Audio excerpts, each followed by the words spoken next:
依家帶住我哋40位團友嚟到五指石一線天呢度，你睇下，依家準備行山。五指石，我哋嚟啦！五指石風景區啊，係我哋梅州非常之出名嘅丹霞地貌嘅旅遊勝地嚟噶。參觀嘅線路分為 A、B 線，我哋一早先行 A 線，下晝再行 B 線嘅。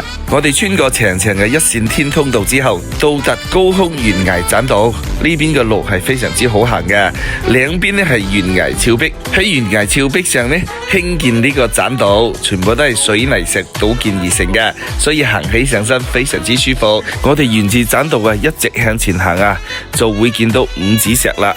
五指石啊，顧名之義，好似5隻手指咁，佢哋與地面咧相對嘅高度咧，差唔多係250米左右。呢度嘅景色咧，山體陡峭，川伏發達，岩深洞幽啊，係典型嘅丹霞地貌景觀啊。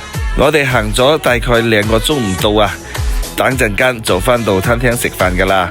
今日午餐有我哋豉油雞、南乳排骨、梅菜扣肉、客家豆腐、水庫大鯇魚等等嘅美食，食飽飽，我哋下晝繼續行山。我哋依家乘咗纜車上到山頂再行山嘅，全程大概2個半鐘到3個鐘左右嘅時間。第一站啊，到達寺廟拜一拜，然後到達聰明泉。相傳有學子呢飲過聰明泉之後即刻中咗進士喎。之後啊，有學生要高考嘅話，必須嚟呢度拜一拜，洗洗手啊，祈求學業進步啊。之後嚟到磨肚縫呢邊進行參觀。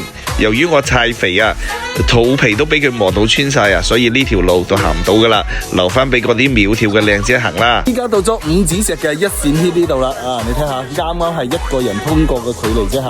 嚟，我哋入邊一線天呢邊睇一睇。一線天啊，呢條通道啊，係經過長期嘅日曬雨淋啊，雨水沖刷而成嘅，形成一條裂縫，僅1個人可以通過嘅。依家行到懸崖玻璃棧道呢度，你睇下後下邊全部都係透明玻璃，旁邊都係懸崖峭壁啊，景色非常之靚。呢個五指山啊，特別推薦嚟嘅。今日嘅天氣係非常之好嘅，行路嘅話非常之舒服。我着嘅話一件短衫一件長衫，行路非常之舒服吓。行完山落去就準備食飯浸溫泉啦喂。